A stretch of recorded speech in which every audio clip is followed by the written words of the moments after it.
જય દ્વારિકાધીશ। આજે હું બનાવી રહી છું મેક્સિકન રોટી ટાકોસ। નામમાં તો આનું મેક્સિકન ટાકોસ છે, પણ બનાવવામાં અને ખાવામાં એકદમ ઈઝી છે। જો તમને મારી રેસીપી ગમે તો લાઈક, શેર અને સબસ્ક્રાઇબ કરજો। બહુ જ સ્વાદિષ્ટ અને સિમ્પલ રેસીપી છે, વધેલી રોટલીમાંથી પણ બનાવી શકાય છે। સૌથી પહેલા મેક્સિકન ટાકોસના સેલ બનાવવા માટે મેંદાની જગ્યાએ 1 કપ ઘઉંનો લોટ લીધો છે। સ્વાદ પ્રમાણે મીઠું એડ કરી 1 ચમચા જેટલું તેલનું મોણ એડ કરી થોડું પાણી એડ કરતા રહીએ। લોટને મસળી લઈએ અને રોટલી જેવો સોફ્ટ લોટ બાંધી લઈએ। થોડુંક તેલ લઈ લોટને સારી રીતે મસળી લઈએ। તો તમે જોઈ શકો છો કે લોટ બંધાઈને તૈયાર છે। લોટમાંથી મીડિયમ સાઇઝના લુવા બનાવી કોરો લોટ લઈ આ રીતની બધી જ મીડિયમ સાઇઝની રોટલી વણી લઈએ। વધારે પાતળી રોટલી નથી વણવાની, સ્ટફિંગને હોલ્ડ નહીં કરી શકે। ગરમ કરેલા પેન ઉપર રોટલીને શેકી લઈએ। રોટલી ઉપર બ્રાઉન સ્પોટ્સ આવે ત્યાં સુધી શેકી લઈએ।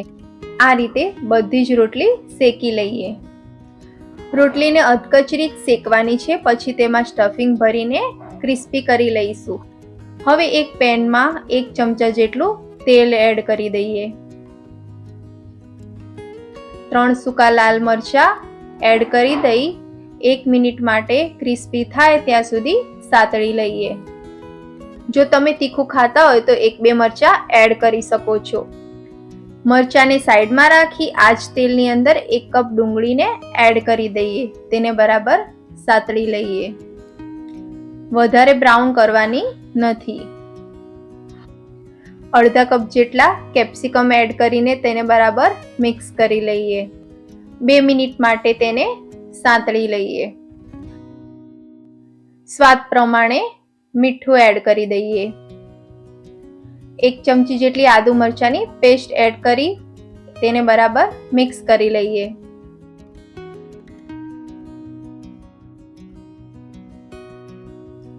અડધા કપ જેટલા બાફેલા મકાઈ લીધા છે, તેને એડ કરી દઈએ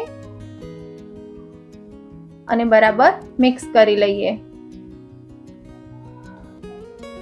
3 મિનિટ માટે તેને કૂક થવા દેશું। સ્ટફિંગનું બાઇન્ડિંગ લાવવા માટે મીડિયમ સાઇઝના બાફેલા 3 બટેકાને હાથની મદદથી મેશ કરી લઈએ। 1 ચમચી ઓરેગાનો એડ કરીશું।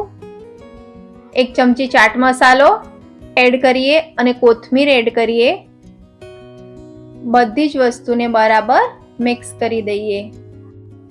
જો તમારે બટેકાનું પ્રમાણ ઓછું રાખવું હોય તો પનીરને છીણીને પણ એડ કરી શકાય છે।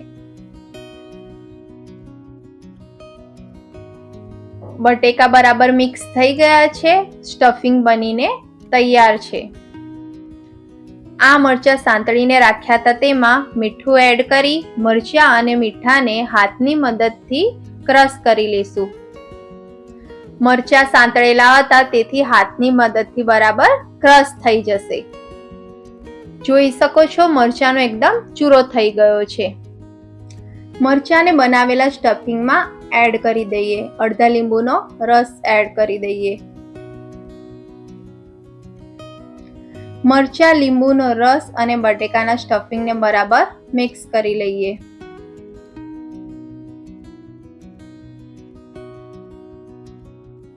બહુ સ્વાદિષ્ટ અને ઈઝી એવા ટાકોસનું ફિલિંગ બનીને તૈયાર છે, તો તમે જોઈ શકો છો।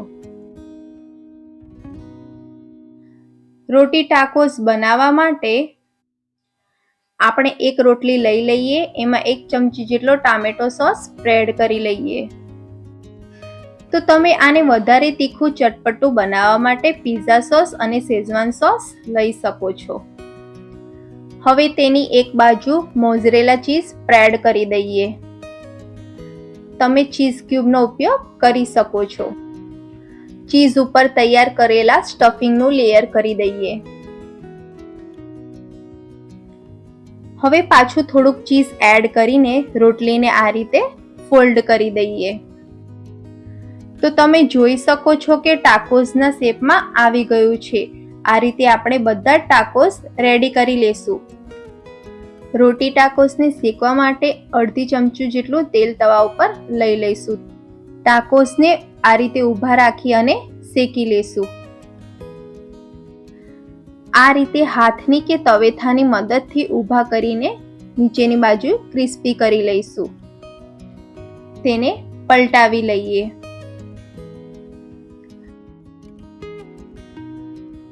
ત્રણ થી 4 મિનિટમાં રોટી ટાકોસ ક્રિસ્પી થઈને તૈયાર થઈ જશે.